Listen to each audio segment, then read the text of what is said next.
She also runs a event called All Skate with our friend Kimberly Van Breesbrock over in Rogers Park, which is another great event to go check out while you're doing the tour of storytelling.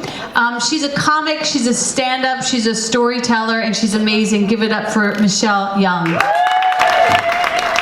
True love has taken me to the loneliest place I've ever known. As I get into my car, I ask myself, how did I end up here? It's been -15 every night for the last 2 weeks. I thought Chicago winters were bad, but the Adirondack Mountains are next level. Welcome to December in the North Country. I didn't expect to end up in the middle of nowhere. I mean, I knew I was coming to the middle of nowhere, but I didn't expect to end up here alone. At the age of 54, I followed a girl. I know, who does that? Especially in your 50s. One would think I would know better. But I just didn't follow her to Evanston. I followed her to the middle of fucking nowhere. Lake Placid still has the original Olympic sign from 1984. It's truly a step back in time. And I couldn't even move there. I moved to Saranac Lake, which is known to be one of the coldest places in the continental US. Having lived in Chicago for 30 years, I'm a foodie. And after moving there, I realized they only have 3 real restaurants. What's a real restaurant, you ask yourself? It's a restaurant that's focused on food. Not just a bar with food. This should have all been researched up front. But what can I say? I'm an experiential learner. The nearest Target was an hour away. I figured I could sacrifice food and shopping for 50% of the time for true love. Who couldn't? We've been in a long-distance relationship for 3 years and plan to split our time between Chicago and the mountains. At least that's the agreement I thought we had. I won't share her name to protect her identity, but let's just say her name is Tiffany. And her real name is also Tiffany. As Anne Lamott says, if you want people to speak nicely about you, you should have behaved better. I'm still angry. I originally met Tiff in the summer of 1990. I was 24 and I hadn't come out yet.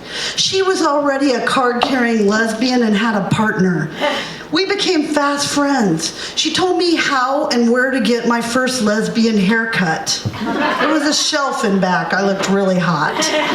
She gave me a blue and a pink button-down shirt, Lesbian Essentials. Garanimals for lesbians. We had a strong connection, but nothing happened. And that fall, her and her partner moved to Vermont. But she came back the next spring. And Thelma and Louise was on the big screen for the first time. We went to it, and as we say in our community, the rest was herstory. It's the first and only time I ever had an affair, and we agreed that it would be one and done. I encouraged her not to tell her partner because we weren't going to connect again, but she went home and of course she told her partner. We didn't talk for 27 years. I reached out after my 18-year relationship broke up and she was remarried, but then she reached out after she got divorced, and she always said it was a miracle. I was the one who got away, and now we had a second chance. It really did feel like destiny, and from a distance, long distance, it was great. It was for a while. It's mid-December now, and the Christmas lights around the bar are pretty. It's Friday night. I'm at my usual haunt, La Bella Ristorante in Saranac Lake. Fancy. The owner, Mickey, knows my drink and is shaking my martini, Hendrick's Dirty Up with extra olives, as I walk in at 8:30 p.m. He makes a perfect martini, the kind with the little shards of ice on top. I feel like a ghost, gutted and lost, which makes the bitter taste of the pure alcohol a little bit more bearable. Sometimes I sit here with my eyes watering, and it's not because I'm cold. I'm sure Mickey notices, but he never says anything. He's nice to me. Dean Martin is singing Baby It's Cold Outside. Yes, Dean, it is. My insides match the outside, cold, hard, and bitter. Between June and November, my dad died. I'm bleeding money. I moved out of the dream cabin, and Tiffany and I just broke up right after Thanksgiving. Our miracle relationship was not such a miracle close up. I discovered she needed me to pay the down payment on her dream cabin. She doesn't want to split time between Chicago and the Adirondacks. And the kicker? She's in love with her straight, married best friend. Go figure. But she still wanted to be with me on her terms. It was in those dark, cold days of December that I learned to love myself. It started when I chose not to settle for a life or a love that was less than I deserved. When I came out east, my son came with me. He just graduated from high school. He is thriving. He has good friends. He's a barista. He loves the job. He's not even 18 yet. I can't come back to Chicago. I'm going to have to stay here. The silver lining is I did keep my Chicago house, and I'll have a place to come home to. I just need to stay probably until summer, until I can find him another place to live, and he's ready for me to go. My friends in New York were Tiff's friends. They're pretty much gone now. It's just me and these 3 fucking restaurants.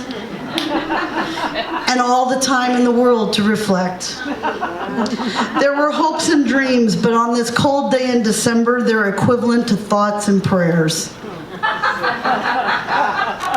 My saving grace is ADK. It gets better. Just hang on. There's an upward trend here. My saving grace is ADK Art Rise. It's an art studio, and my son and I have taken up lino cut printmaking. With lino art, you draw your picture on a linoleum block. You then use Japanese cutting tools to cut the image into the block, and some of the cuts are outlined, some are deep, sometimes you carve away most of the block. You mix your colors, like any colors you want. You can do a rainbow print. It's really amazing. I really love it. And then you run them through the press. And whatever is carved out of the block is printed backwards. It's like Freaky Friday. Whenever I print a new block, I love peeling that paper back and seeing those bright colors pop out from the reverse print. It's really magical, like Christmas morning. The intricate process kept my mind busy and made me happy. It was healing. My son and I draw new images to carve onto the blocks in our cozy little rental house in the evenings. The beautiful wood floors and the cabinetry remind me of my Chicago house. I start to feel safe again. We're watching The Sopranos. Watching it angry and heartbroken is highly recommended. I found it to be therapeutic. I've never enjoyed killing so much. Tony expresses what I'm feeling on the inside. Once my image was drawn, I work in the studio for hours, cutting and printing. The studio floors and walls are cement, so it's like working in an icebox. And I listen to many podcasts. One of my favorites is Debbie Millman's Design Your Life. It's a process where you design what you want to create over the next 5 years of your life. So I went to Lake Placid, to the only bookstore in the region, and I got myself a manifestation journal. And unlike Sarah, I don't write in my journals. I just collage and put in pictures. But I wrote, and I said, I want to make art, and I want to write, and I want to tell stories and pursue comedy. I set new financial and professional goals for myself. I promised myself I'd never love again. The jury's still out on that. I've been back in Chicago for 2.5 years now, and it's all unfolding. Everything I put in those manifestation journals is happening. Miracles occurred in the North Country, not the kind made by true love, but the ones made on the back of heartbreak. I became even closer to my son. At times we had no water or heat in our little house, and they just said, yeah, that happens out here. Who the fuck would live there forever? I don't know.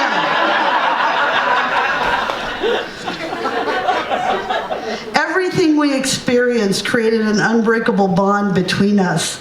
And my son was meant to live out east. He found a home. Me, not so much. My biggest gift came on one of my drives between Chicago and the Adirondacks. It was the end of a 15-hour drive, and I was so tired that I accidentally listened to a podcast about forgiveness. Imagine that. And here's the definition. Forgiveness is accepting that things could not have been any different. Damn, I'll repeat that for you resistors like me. Forgiveness is accepting that things could not be any different. Had I not followed that girl to the North Country, none of these miracles would have occurred. The relationship was not the miracle, the journey was. As I was leaving New York, Jess, the owner of ADK Art Rise, gave me a print that she had made. It's a pyramid with a candle, and the candle looks like a sun. And she carved into it, "You burn brightly just as you are." Now remember, you have to carve those letters backwards. That's pretty impressive. I'm not there with my lino art yet. In my darkest and most broken place, Jess struck a match and helped me to find a way to keep going through art. I'll be forever grateful to her. And I can't forget Mickey at La Bella. He really did make a kick-ass martini. In those dark, cold days of December, I learned to love myself, and I discovered that I do burn brightly, just as I am. Thank you.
Such a grace to say